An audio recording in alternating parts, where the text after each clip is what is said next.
مجھے آپ نے جواب دینا ہے بالکل سیدھا سیدھا. آپ مجھے بتائیے کہ آج کے زمانے میں ایک خاتون کا شادی میں کام ہے کیا؟ میں گفتگو سن رہی تھی اور میں سمجھتی ہوں کہ اسلام دین اعتدال ہے.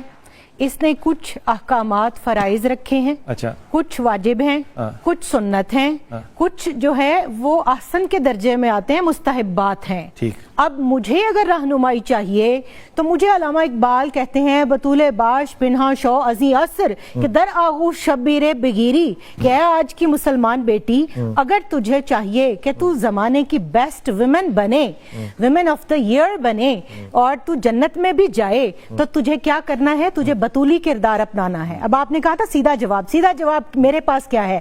آئیے کاشانہ سیدہ فاطمہ تو زہرا سلام اللہ علیہا میں ساس موجود ہے, سسر کا انتقال ہو چکا, سیدنا ابو طالب وصال فرما چکے مکہ میں, سیدہ فاطمہ بنت اسد رضی اللہ تعالیٰ عنہ موجود ہیں. آپ صلی اللہ علیہ وسلم نے نہیں کہا کہ علی الگ گھر لو میری بیٹی کے لیے. حضرت فاطمہ رضی اللہ تعالیٰ نے نہیں فرمایا کہ اے مولا کائنات میرے لیے الگ گھر لیں. آپ انہی والدہ کی خدمت کرتی ہیں, آپ گھر کا سارا کام اپنے ہاتھوں سے کرتی ہیں, آپ بچے بھی پیدا کر رہی ہیں, ان کو دودھ بھی پلا رہی ہیں اور لیکٹیشن کے چارجز بھی نہیں کر رہی, چکی بھی چلا رہی ہیں اور گھر کے کپڑے دھو رہی ہیں, بچے بیمار ہیں تو روزے رکھ رہی ہیں, اور پھر آپ کنویں سے پانی لاتی ہیں مشکیزے میں اور آپ کے کاندھے کے اوپر جو ہے وہ گھٹے پڑ جاتے ہیں. آپ آٹا گوندتی ہیں, آپ چکی پیستی ہیں, روٹی بناتی ہیں, سب کام کرتی ہیں, ہمسایوں کی خبرگیری کرتی ہیں, پھر ساس کی خدمت کرتی ہیں. اور قربان جائیں سیدہ فاطمہ بنت اسد سلام اللہ علیہا کے فرماتی ہیں کہ اے شہزادی کونین, آپ سارا دن بچوں کے اور گھر کے کام کاج میں تھک جاتی ہیں اور آپ میری بھی خدمت کرتی ہیں.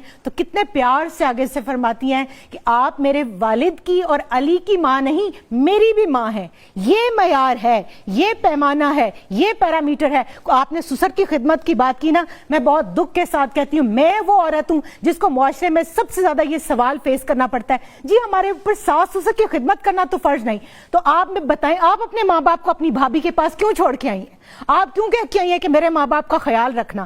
آپ تو چاہیں کہ آپ کی بھابیاں رات کو آپ کے ماں باپ کے پاؤں دبا کے بھی سوئیں, اور جب آپ آئیں یہاں پر بہو بن کے تو آپ کہیں کہ میں نے دورہ قرآن کیا ہے اور مجھے وہ فلاں باجی نے اور فلاں آنٹی نے اور فلاں جو ہے استاذہ نے بتایا کہ ساس کی سسر کی خدمت کرنا فرض نہیں. قرآن نے سسر کو محرم درج رشتوں کے اندر گنا یا نہیں گنا؟ میرے آقا علیہ الصلوۃ والسلام نے فرمایا یا نہیں فرمایا کہ تمہارے 3 باپ ہیں, ایک وہ جو تمہیں دنیا میں لایا, ایک وہ جس نے تمہیں بیٹی دی, ایک وہ جو تمہارا استاد ہے. اسی حدیث کو محدثین نے فیمیل سیکٹر کے اوپر جب اپلائی کیا تو ساس جو ہے وہ ماں کے درجے میں آتی ہے. اب آپ کے ماں باپ تو آپ کی جنت ہیں, تو کیا شوہر کے ماں باپ آپ کے شوہر کی جنت نہیں ہے؟ تو آپ ان کی جنت کو ان سے دور کر کے آپ جو بات کر رہے ہیں نا, سب سے پہلا کام کیا ہے؟ اپنے شوہر کی اور اپنی عزت کی حفاظت کرے گی, اس کے مال کی حفاظت کرے گی, اپنے شوہر کو راضی کرے گی, اور اس کے بعد اس کے بچے پیدا کرے گی. پھر ان بچوں کی رعیت اس عورت کے اوپر ہے. وہ یہ نہیں کہہ سکتی کہ میں ان کی تربیت نہیں کروں گی, وہ تربیت کی ذمہ دار ہے, وہ رائیہ ہے, اس سے گھر کی اور ان بچوں کی تربیت کی پوچھ ہوگی. اور اس کے بعد اگر وہ اپنے شوہر کو سپلٹ کرتی ہے تو وہ یہ دیکھے کہ وہ اپنے شوہر کو, جس کو پال پوس کے جوان کر کے آپ کی آنکھ کا تارا بنایا, آپ کے ماں باپ کا آئیڈیل بنایا, آپ اس کو جب الگ کریں گی تو آپ اس کو دوزخ میں دھکیل رہی ہیں, آپ اس کو جنتی نہیں بنا رہی, آپ اس کی معاون بن رہی ہیں دوزخ کے اندر. کیونکہ جو بات علامہ صاحب کر رہے تھے, لڑکے کے اوپر کسی طرح یہ جو ذمہ داری ہے یہ ساقط نہیں ہوتی کہ رات کو اگر ماں باپ بیمار ہیں تو وہ جو ہے ان کو پوچھے بھی نہ, ان کے پاس اویلیبل بھی نہ ہو, ان کو ایمرجنسی میں لے کے جانے کی ضرورت پڑے تو وہ وہاں بھی نہ ان کو لے جا سکے. یہ ہیں جی پروفیسر نوید فاطمہ, یہ نورید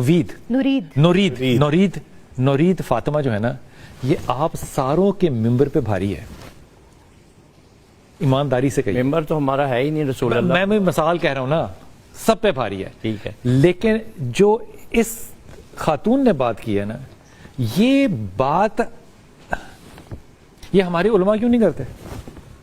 پوچھنے والی بات ہے.